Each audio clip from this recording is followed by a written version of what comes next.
ผีเหือนบ่ดีผีป่าแทรกเฮามาทำความเข้าใจในคำสุภาษิตตัวนี้นำกันสำหรับคำสุภาษิตตัวนี้ก็เป็นคำสุภาษิตหนึ่งที่ว่าเป็นจริงและก็สอนคนเฮาได้ดีพร้อมผีเหือนผีในหน้าที่นี้บ่ได้หมายถึงผีที่ว่าพวกเฮาย่านกลัวบ่ได้หมายถึงผีที่ว่าแบบคนตายไปแล้วแล้วกลายมาเป็นผีหั่นน่ะผีเหือนในหน้าที่นี้หมายถึงคนอยู่ในเหือนหรือว่าคนอยู่ในครอบครัวของเฮานั่นเองบ่ดีในหน้าที่นี้หมายถึงบ่ฮักกันบ่มีความเข้าใจกันบ่ฮักแพงบ่ช่วยเหลือซึ่งกันและกันบ่รู้จักสามัคคีซึ่งกันและกันผีเหือนบ่ดีหมายถึงว่าคนภายในเหือนนั้นบ่มีความเข้าใจกันบ่ฟังกันบ่เห็นอกเห็นใจกันบ่พร้อมเพรียงเฮียงนากันบ่สามัคคีช่วยกันถ้าเปรียบเทียบในเฮือนก็คือบ่ช่วยกันเฮ็ดเวียกบ่ช่วยกันทำมาหากินและก็บ่ปรึกษาหารือกันอันนี้หมายถึงผีเหือนบ่ดีบัดนี้ผีป่า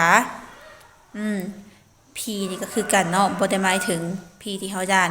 แต่หมายถึงคนอื่นผีป่าก็หมายถึงคนอื่นคนอื่นในหน้าที่นี้ก็อาจจะหมายถึงคนที่ว่าอยู่นอกครอบครัว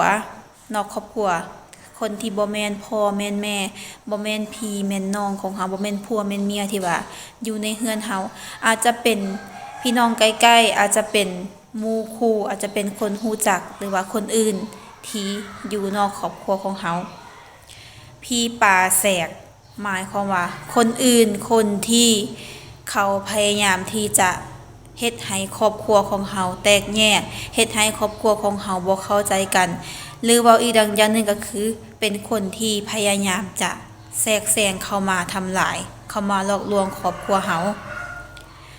ผีเหือนบ่ดีผีป่าแทรกหมายความว่าถ้าคนอยู่ในครอบครัวเฮาหากบ่มีความเข้าอกเข้าใจกันหากบ่มีความสามัคคี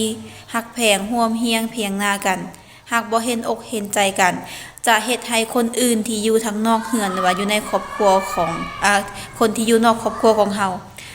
สามารถเข้ามาแทรกแซงทำลายเฮาได้ทำลายเราได้เฮ็ดให้เฮาแตกแยกกันบ่เข้าใจกัน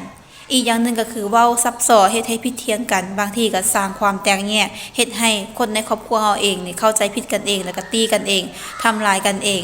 นอกจากนั้นเนาะคนทางนอกยังสามารถตัวยั่วหลอกลวงคนอยู่ในครอบครัวเฮาได้ย้อนหยังย้อนว่าพวกเฮาบ่เข้าใจกันเด้มันบ่เข้าใจกันมันบ่เป็นที่พึ่งทางใจให้กันมันเฮ็ดให้บุคคลใดบุคคลหนึ่งที่ว่าอยู่ในครอบครัวเฮานั้นไปไปเพิ่งอาศัยคนอื่นคนที่ว่าอยู่นอกครอบครัวเฮาเนาะคนอื่นมันก็คือคนอื่นคือเฮาฮู้กันดีแล้วว่าในโลกนี้หั่นน่ะบ่มีไผที่จะรักเฮาเท่ากับครอบครัวของเฮาเท่ากับพ่อหรือว่าแม่ของเฮาอยู่แล้วฉะนั้นเมื่อในครอบครัวเฮาบ่เข้าใจกันแน่นอนแล้วต้องมีผู้ใดผู้หนึ่งที่ว่าไปปรึกษานำคนอื่นคือคนนอกครอบครัวแล้วคนอื่นที่ว่าหั่นน่ะมันก็อาจจะมีคนที่ว่าจริงใจกับเฮาดีกับเฮาแท้แต่ว่ามันมีส่วนน้อยที่สุดส่วนหลายแล้วแม่นเขาก็หวังผลประโยชน์จากเฮาฉะนั้นเมื่อเฮาบ่เข้าใจกันเฮาบ่ฟังกันเฮาบ่เห็นอกเห็นใจกันเฮ็ดให้คนอื่นคนนอกเข้ามาตัวยั่วหลอกลวงเฮาได้เข้ามาแทรกแซงทำลายเฮาได้ย้อนว่าเฮาบ่ได้มีเกราะคุ้มครองที่ว่าแข็งแรงฉะนั้นเนาะคำสุภาษิตตัวนี้จึงอยากสั่งสอนให้คนเฮาที่ว่าอยู่ในครอบครัวนั้นฮักแพงสามัคคีซึ่งกันและกันเห็นอกเห็นใจกันมีหยังให้ปรึกษาหารือกันเพื่อเป็นเกราะป้องกันที่ว่าแข็งแรงจากคนภายนอกที่ว่าจะมาทำลายจะมาแทรกแซงหรือว่าจะมาตัวยั่วหลอกลวงเฮาได้